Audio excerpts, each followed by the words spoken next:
In the world of crime, power is never given, it's taken. And few have taken it with as much force, fear, and finesse as Necati Arabaci. Born in 1972 in Turkey, Arabaci's story isn't just about crime. It's about control, about a man who went from the shadows of the streets to the throne of the underworld, and now the screen of your phone. A young man with big ambitions and no rules. Like many before him, Arabaci's family moved to Germany, hoping for a better life. But the young Necati wasn't interested in following the rules. He was drawn to a different kind of power, the kind earned through fists, fire, and fear. He started small, protection rackets, running with street gangs, enforcing debts. But it wasn't long before he set his sights on something bigger. By the 1990s, he wasn't just playing the game, he was running it. Nightclubs, illegal casinos, underground fight circuits. Arabaci's operations stretched across Germany. The rules were simple. You paid him, you were protected. You crossed him, you disappeared. The Hells Angels connection. But Arabaci wasn't just a street boss. He had bigger ambitions. And to reach them, he made a move that would change everything. He joined the most feared outlaw motorcycle club in the world, the Hells Angels. This wasn't just about bikes. The Hells Angels were the key to everything: drugs, weapons, human trafficking. With their backing, Arabaci became untouchable. The fall and the comeback. But even kings can fall. In 2002, German authorities finally caught up with him. He was sentenced to 9 years in prison. His empire was supposed to crumble.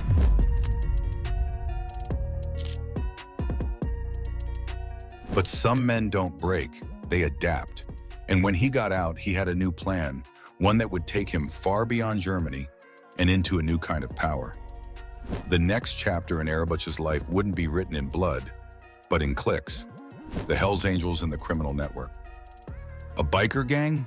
No, the Hells Angels are something far more than that. A global criminal syndicate, an iron-fisted brotherhood. And in the 1990s, Necati Arabaci didn't just join them, he became one of their most feared leaders. This was the next level of the underworld. Drugs, weapons, illegal casinos. Arabaci's reach spread like wildfire. And with the Hells Angels backing him, he wasn't just feared, he was unstoppable. The crime empire expands. From Hamburg to Amsterdam, from Frankfurt to the Spanish coast. Arabaci was no longer just a gangster. He was a businessman of crime. Prostitution rings, money laundering, and drugs moved through his empire like clockwork. But the real business? Power. And Arabaci knew how to use it. If you didn't work with him, you worked against him, and that was a mistake. A bloody warning, the Arabaci way. Arabaci wasn't just growing his empire, he was sending a message. In 2001, his rivals started disappearing. Some were found, others never were. The police had seen enough. The raids began, the arrests followed. But Arabaci, he was always one step ahead. From shadows to screens, Arabaci's digital reinvention. A gangster, a kingpin, a ghost of the underworld. But in the digital age, he wasn't a ghost anymore. This wasn't just a reappearance, it was a rebirth. 9 years behind bars, 9 years of silence. But Arabaci wasn't coming back to reclaim his empire the old way. The world had changed, and he had been watching. In 2013, Arabaci left prison a convicted crime boss, but by 2015, he was something else entirely. The digital mastermind, Arabaci's new playground. He didn't just step into the digital world, he dominated it. Carefully crafted posts, strategic appearances, a calculated mix of mystery, power, and nostalgia. Documentaries, podcasts, interviews. The world wasn't just watching Arabaci, they were obsessed with him. Some called him a visionary, others called him a dangerous influence, but no one could ignore him. The Shadow King with a digital throne. But was this really just about social media, or was Arabaci hiding something bigger behind the screens? Rumors swirled, allegations resurfaced. Some said his criminal empire never truly crumbled, it simply evolved. He's still connected, still pulling strings. The difference is, now he does it from a screen instead of the streets. The old Necati Arabaci controlled his world with fear and force. The new Arabaci, he controlled it with perception. Because in the digital age, influence is power, and Necati Arabaci, he had both. For the public, Necati Arabaci was a man who had left his past behind, a survivor of the underworld, now basking in the digital limelight.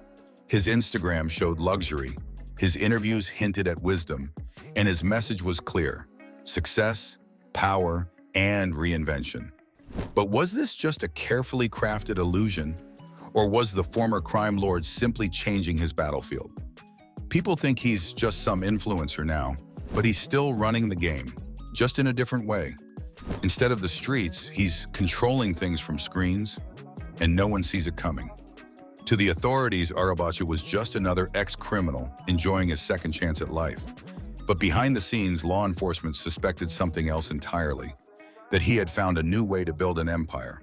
Only this time, he didn't need muscle, he had influence. From followers to foot soldiers, Arabaci wasn't just attracting fans, he was curating the following. A group of people hanging on to his every word, inspired by his past, and eager to follow his philosophy. But some weren't just looking for motivation. They were looking for an opportunity. There's a clear pattern here. His businesses are clean, but there's movement happening behind them. Money changing hands, names disappearing, new figures emerging from nowhere. Figures who just so happened to be his biggest supporters.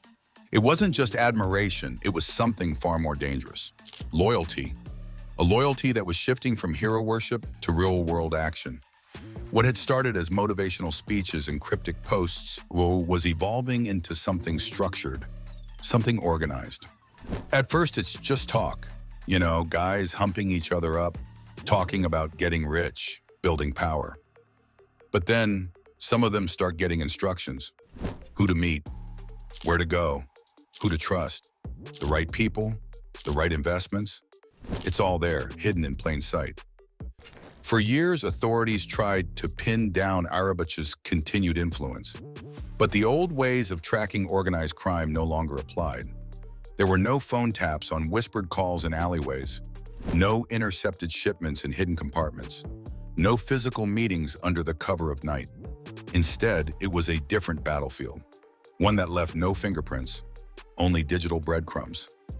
We're seeing a pattern. Investments in cryptocurrency, real estate, and offshore businesses, all funneled through proxies. It's sophisticated, almost untouchable. But there's one constant: the same names keep surfacing. Names that are directly linked to Arabaci's digital empire. Arabaci's influence wasn't just about social media. It was a pipeline, a direct line from admiration to recruitment. And some of his most devoted followers weren't just posting comments. They were taking action. We've seen this before. It starts as a movement, as a brotherhood, a code of power and discipline. Then, before you know it, the ones who truly buy in, they don't just follow, they serve. Some called it a new economy, a movement of men reclaiming power in a system that had failed them. But others called it something much darker, an empire hidden within an algorithm. Some claim that Arabaci was running a new kind of operation, not in dark alleyways, but in private chat groups, encrypted forums, and business networks that stretched across continents.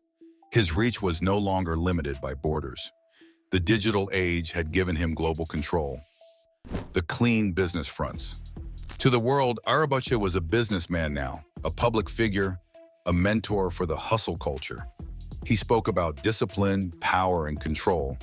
But behind the scenes, investigators began questioning, were these businesses truly legitimate, or were they fronts for something bigger?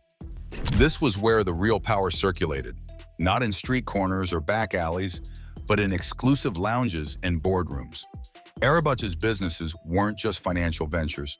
They were filters, sorting out the loyal from the disposable, the useful from the irrelevant. It's a classic tactic. You create luxury businesses that only certain people can access. They're not just nightclubs or rental agencies. They're gates, and only those with the right credentials get through.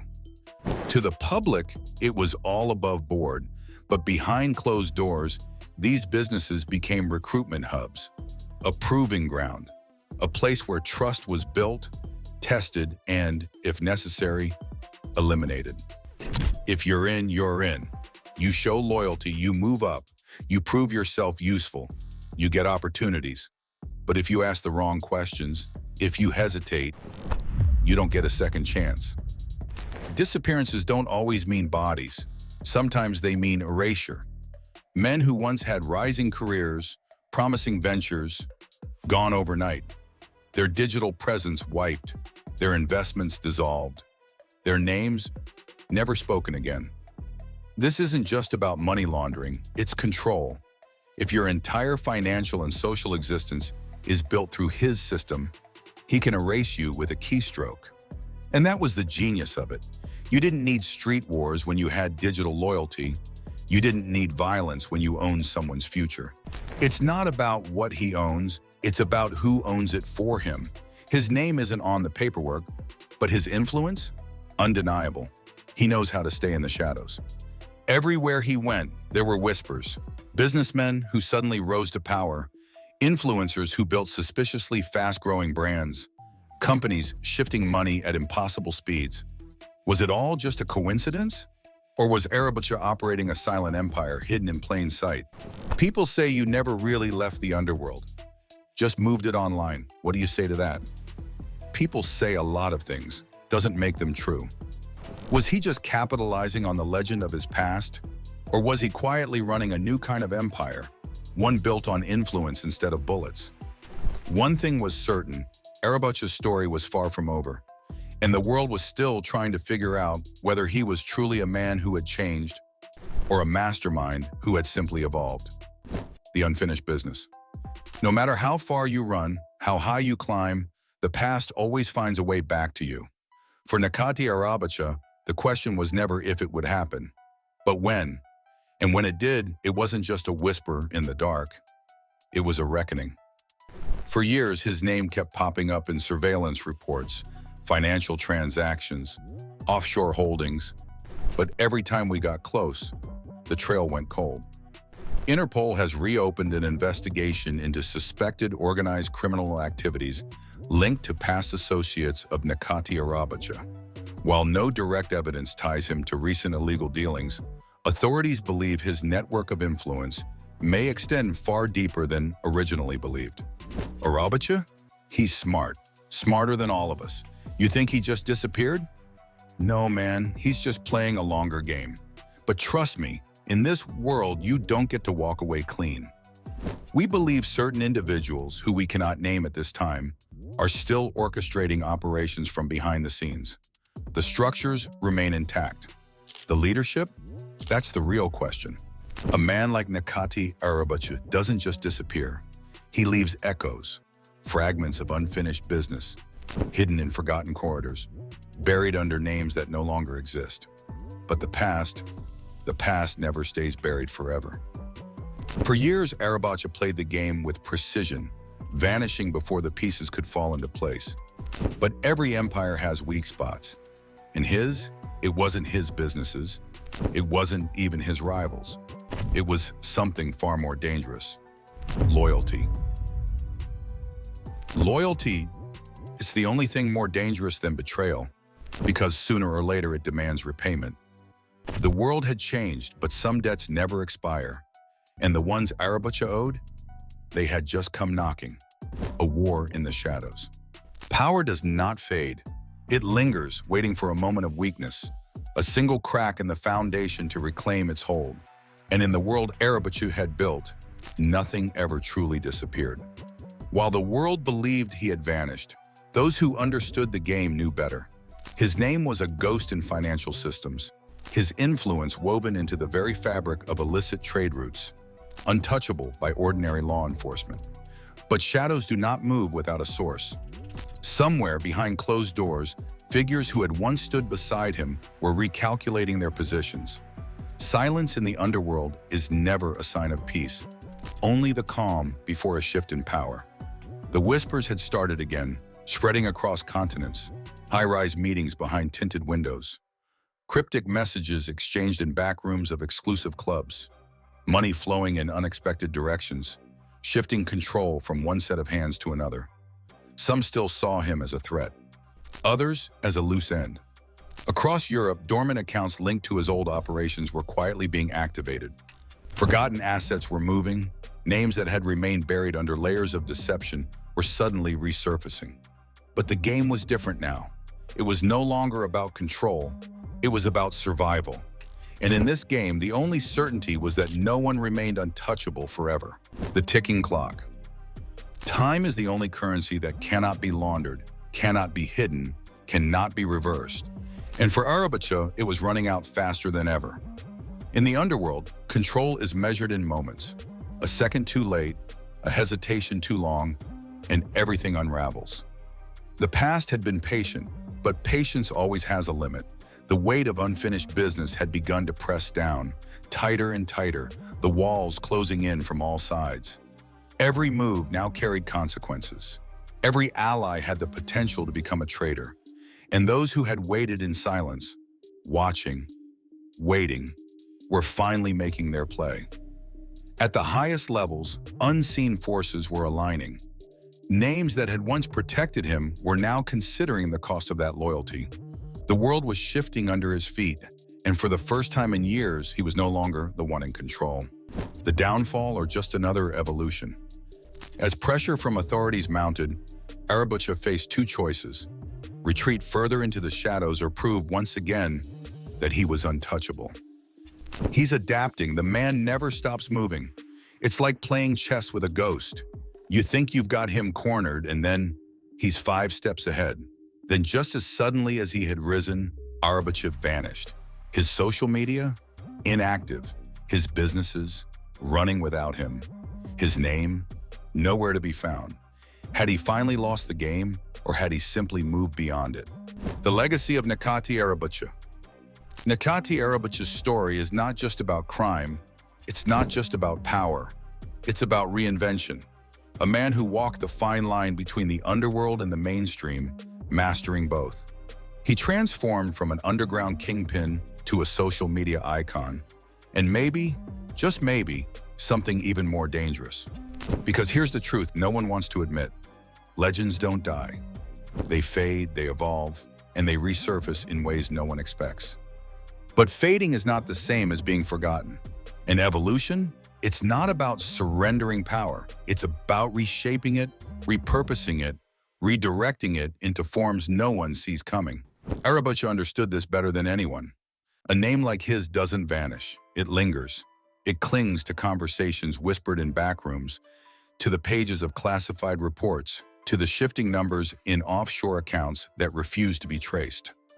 It resurfaces in the coded language of men who operate in the shadows. Because men like Necati Arabaci don't disappear. They dissolve, becoming something more intangible, more elusive, more dangerous. The truth is, power is never truly lost. It's transferred, repackaged, camouflaged under layers of deception.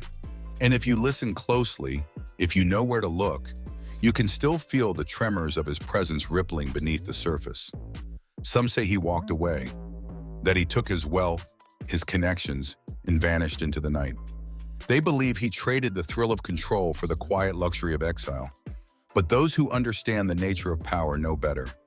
The greatest trick the devil ever pulled was convincing the world he didn't exist. A ghost syndicate, a network of individuals who move in silence, operating without a known leader, yet maintaining the same efficiency, the same ruthlessness, the same signature. Some believe it's a myth, a story designed to keep his legend alive. But those who have tried to trace the movements, those who have gone looking for the truth, they don't come back. Arabaci's influence was never about brute force. It was about control of people, of resources, of time. He knew when to act, when to disappear, and most importantly, when to wait. Because patience is the most overlooked weapon in the world. If he is still out there, he isn't hiding. He's waiting for the right moment, for the right opportunity, for the world to forget just enough so he can step back in and remind them who he is. If Necati Arabaci was truly gone, why is someone still watching him? Perhaps he is still out there, moving in the background, a puppet master with no strings attached. Or maybe, just maybe, he's watching this video right now, smiling, knowing that the world will never stop talking about him.